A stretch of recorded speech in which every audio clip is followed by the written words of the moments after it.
Welcome to the Explainer. Today, we're running a super high-speed, high-octane boot camp to totally conquer kinematics and vector dynamics for your NEET 2026 prep. Look, I know you've been studying hard. You're probably going through endless materials right now, so we are going to cut straight through all that noise. We're focusing directly on the absolute core concepts and those precise, zero-hesitation problem-solving techniques you need to master this stuff. So get ready, because we're going to be moving really fast. So here's our game plan for this session. 1. Decoding position time graphs. 2. Complex motion made simple. 3. Vectors and relative velocity. And 4. The NEET 10-question sprint, which is really going to test your reflexes. All right, let's dive right into Section 1, decoding position time graphs. Because, in physics, a graph isn't just some boring picture on a page, it's literally a complete narrative of a journey. And this perfectly illustrates the stark contrast between two completely different types of movement. Look at the uniform motion side first. It's predictable. It's a perfectly straight line. This just means you're cruising at a constant velocity, covering the exact same distances in the exact same amounts of time. Simple, right? But then on the right, you've got non-uniform motion, which is this curving line. The slope is constantly changing. This is acceleration in action. It's pretty much like the chaotic reality of stopping and starting in a crazy city traffic jam. The steeper that curve gets, the faster your velocity is increasing at that exact split second. Moving on to Section 2, complex motion made simple. Let's see how all of this builds up by taking really complex motion and translating it into simple, real-world events that you can actually visualize. Okay, we need to clarify a concept that constantly, and I mean constantly, trips people up on these exams: instantaneous velocity. It's the exact speed and direction of an object at a specific, frozen moment in time. So the crucial takeaway here is that instantaneous velocity is your exact speedometer reading right now. Not a minute ago, not over an hour. Now. It's completely different from your average speed, which kind of just smears your entire trip's distance over the total time you were driving. Think of it like this. If the police pull you over for speeding, they do not care about your average speed over your whole road trip. They only care about your instantaneous velocity when they hit you with the radar gun. Now check out these examples. Whether it's the beautiful, sweeping, parabolic arc of a thrown basketball, or maybe a constantly spinning Ferris wheel, these might look incredibly complex to calculate. But here is the absolute secret to kinematics. These complex motions, they are simply two-dimensional combinations of basic straight-line rules. For the basketball, it's just uniform motion going horizontally mixed with uniform acceleration going vertically. That's it. When you break it down into pieces, the complex stuff becomes totally simple.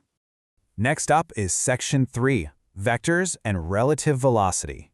You honestly can't survive NEET physics without mastering direction, so let's lock this down before we hit our sprint.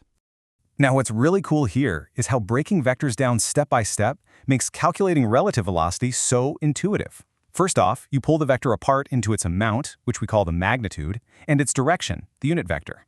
Then you just use simple vector math. I always tell people to think of determining relative velocity like watching two cars merge onto a highway. If you're doing 60 and the car right next to you is doing 65, well, relative to you, they're only crawling ahead at 5. Without even realizing it, you just subconsciously did vector subtraction. All right, shake out those mental muscles. It is time for Section 4, the NEET 10-question sprint. The clock is officially ticking. Let's see exactly how well you can apply these rules under pressure with some absolutely crucial past-year kinematics problems. Let's go. Question 1, straight line motion. Guys, this is a classic trap. It's so incredibly tempting to just add the two speeds and divide by 2, right? Actually, definitely don't do that, because the distances are equal, not the times. The correct answer relies on the harmonic mean formula. The average speed is 2 times v1 times v2, all divided by v1 plus v2. This question is specifically designed to test your average speed concept under pressure. Don't fall for it. Moving right to question 2. When you see this on the exam, immediately visualize that graph comparison we did earlier. Starting from rest means the initial slope is totally flat, zero velocity. Uniformly accelerating means the velocity is constantly, steadily increasing. So what are we looking for? You look for the upward curving parabola. This perfectly applies our earlier comparison between uniform and non-uniform motion. Question 3. Okay, here is the absolute best trick for this kind of past-year question. Always scan the text for keywords. The phrase, "from rest," is basically a massive, flashing neon sign that sets your initial velocity, your u, to 0, and that points you straight to the second equation of motion. since distance equals ut plus 1/2 at squared, dropping that whole ut part leaves you with simply 1/2 at squared. Boom, done. Question 4, and this one demands some super quick calculus. We need that frozen moment instantaneous velocity we defined just a few minutes ago. To get velocity from position, all you gotta do is take the derivative with respect to time. The derivative of at squared plus b is just 2at. Plug in t equals 2 seconds, and your instantaneous velocity pops right out as exactly 4a. See how fast that is? We are halfway through the sprint with question 5. So the scalar dot product depends on the cosine of the angle between the vectors.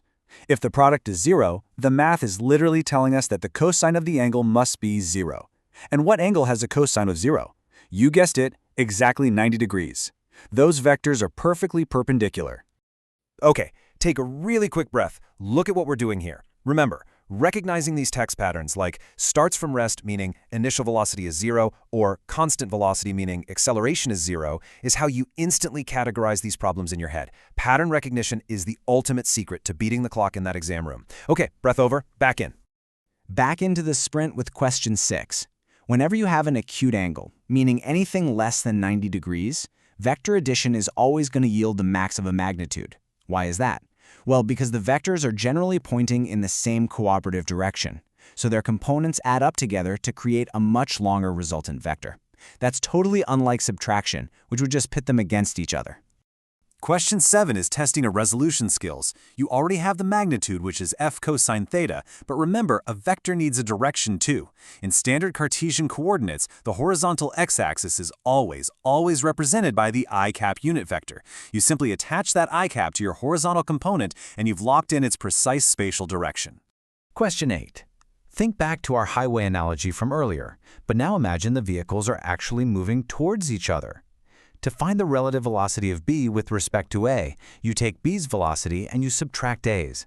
Because they are moving in completely opposite directions, you are actually subtracting a negative value.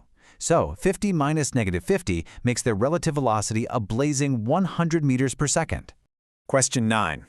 Picture that basketball at the very peak of its parabolic arc. At that exact maximum height, it has stopped moving upward, but it hasn't quite started falling down yet, meaning its velocity at that instant is purely horizontal. But gravity, the acceleration, is always relentlessly pulling straight down. Therefore, the angle between the horizontal velocity and the vertical acceleration is exactly 90 degrees. Final question of the sprint. Think of the Ferris wheel again. Yes, the speed, the scalar magnitude, is perfectly constant. But remember, velocity is a vector. It absolutely requires both speed and direction. Because the direction of the car on the Ferris wheel is constantly changing at literally every single point on the circle, the velocity is absolutely non-uniform. It is constantly accelerating toward the center.